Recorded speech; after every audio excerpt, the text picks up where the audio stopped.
নমস্কার বন্ধুরা, আমি বিপ্লব রায় নাকুরতলা মুর্শিদাবাদ থেকে বলছি। আজকে আমি আরেকটি স্বরচিত কবিতা আপনাদের সবাইকে আনন্দ দেওয়ার জন্য লিখেছি। যদি ভালো লাগে কমেন্ট করে জানাবেন কেমন লাগলো, তাহলে আরও কবিতা লেখার জন্য উৎসাহিত হব এবং আপনাদের নতুন নতুন কবিতা লিখে পাঠাবো। তাই শুরু করছি আজকের কবিতার নাম বর্তমান পরিস্থিতিকে কেন্দ্র করে, কারোর নাম করে কারোর নাম ধরে বলছি না, এবং এটি কাল্পনিক এবং ভিত্তিহীন। তাই প্রথমেই ক্ষমা চেয়ে নিচ্ছি। কেউ গায়ে মাখাবেন না, কারো দোষ কাউকে দিয়ে এই কবিতা লেখা হচ্ছে না। তাই স্বরচিত একটি কবিতা, তার জন্য সবার কাছে ক্ষমা চেয়ে নিচ্ছি। জনসেবা। হরে কৃষ্ণ কৃষ্ণ কৃষ্ণ হরে হরে, মন্ত্রীরা খায় রসগোল্লা, জনতা সব মরে।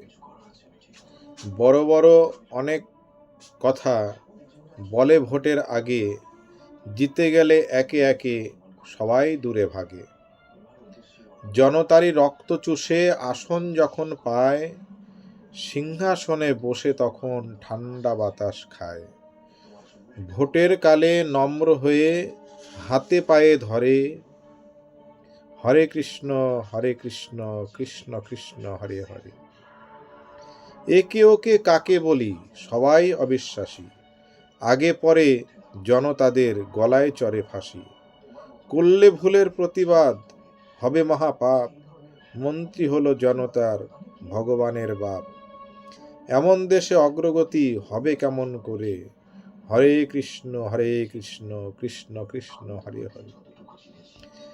দেশের প্রতি দৃষ্টি নাই, দৃষ্টি সিংহাসনে, জনতার মাথায় টুপি পরাণ মন্ত্রীগণে। আগে পরে যেমন ছিল তেমন থেকে যায়, মাঝে মাঝে সিংহাসনে মন্ত্রীরা বদলায়। জনতারা কান্না করে, মন্ত্রীরা গান ধরে, হরে কৃষ্ণ কৃষ্ণ কৃষ্ণ হরে হরে। দেশটা গেল রসাতলে, বুদ্ধি হলো ছাই, লেকচারেতে বড় বড় কাজের বেলা নাই। এ বলে ও ভালো না, ও বলে এ ভালো না, বাস এমন করে জনসেবা চলছে 12 মাস। গরিব বলে অনাহারে, গরিব মরে অনাহারে, মন্ত্রীরা পেট ভরে, হরে কৃষ্ণ কৃষ্ণ কৃষ্ণ হরে হরে। নমস্কার বন্ধুরা, ভালো লাগলো বলবেন, না লাগলো বলবেন, একবার কমেন্ট করে জানাবেন কেমন।